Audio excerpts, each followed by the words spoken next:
औरत अपने बेवफा पति को मारने जंगल में जाल बिछाने आई, पर शातिर पति पहले ही सब जान चुका था और लकड़ी के पाइप से चुपके से पीछे आ गया।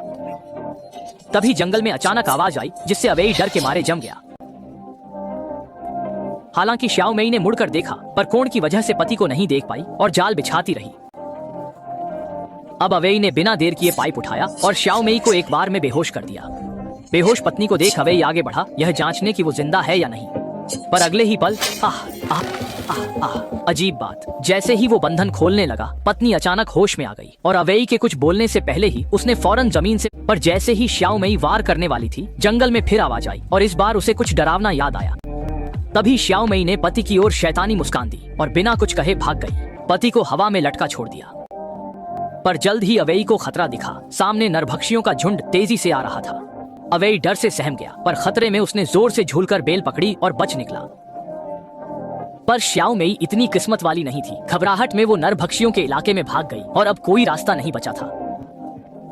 खतरे के पल में पीछे की दीवार से अचानक एक हाथ निकला और उसे सीधे अंदर खींच लिया। जब श्याओ मेई संभली तो देखा कि उसका पति ही उसे बचाने आया था, पर फिर भी वो इस बदमाश को माफ नहीं कर सकती, तो उसने कुल्हाड़ी उठाकर फेंक दी। पर अवेई बच गया और अब उसे भागना पड़ा।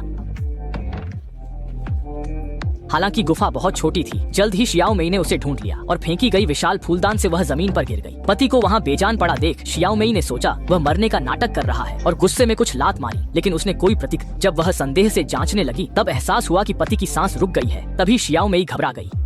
आखिरकार अगर पति समय पर न आते तो वह नरभक्षियों का शिकार बन जाती। लेकिन जब वह दुखी थी, उसके अनजाने वार ने अवेई को जिंदा कर दिया। इस घटना के बाद दोनों ने समझौता किया, अपने मतभेद भुलाकर पहले इस खतरनाक जगह से निकलने का फैसला किया। लेकिन जैसे ही वे जंगल से बाहर निकलने वाले थे, श्याओ मेई भयभीत हो गई। सामने पति अचानक जमीन पर गिर गया और अगले ही पल वह खुद भी अजीब तरह से। जब अवेई फिर दोबारा जागा तो खुद को बहते बेड़े पर पाया। पीछे विशाल झरना था जो उसे खाई में गिराने वाला था। अवेई तुरंत उछला और पत्थर की दीवार पर लगी बेल पकड़ ली, इस तरह अपनी जान बचाई।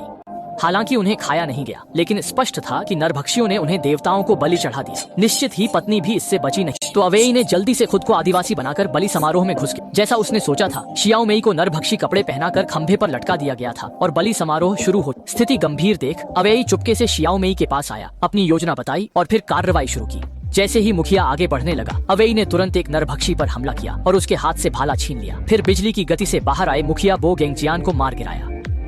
नेता को खतरे में देख बाकी नरभक्षी हिले नहीं और अवेई ने श्याओ मेई से खुद को बचाने को कहा। लेकिन उससे निराश होकर श्याओ मेई ने निर्देशक का दिया चाकू निकाला और वहीं फेंक दिया। स्पष्ट था कि अब उसमें जीने की इच्छा नहीं थी। यह देख अवेई निराश हो गया और जल्द ही उसे नरभक्षी ले गए।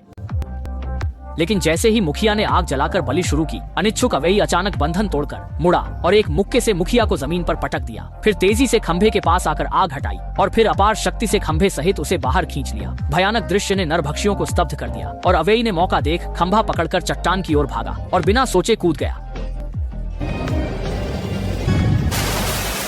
खंभे की मदद से दोनों इस संकट से बच गए। अंत में उन्होंने निर्देशक की तैयार नाव से इस भयानक द्वीप को पूरी तरह छोड़कर देश लौट आए और इस परीक्षा के बाद श्याओ मेई ने अवेई एक खुशहाल जीवन बिताया।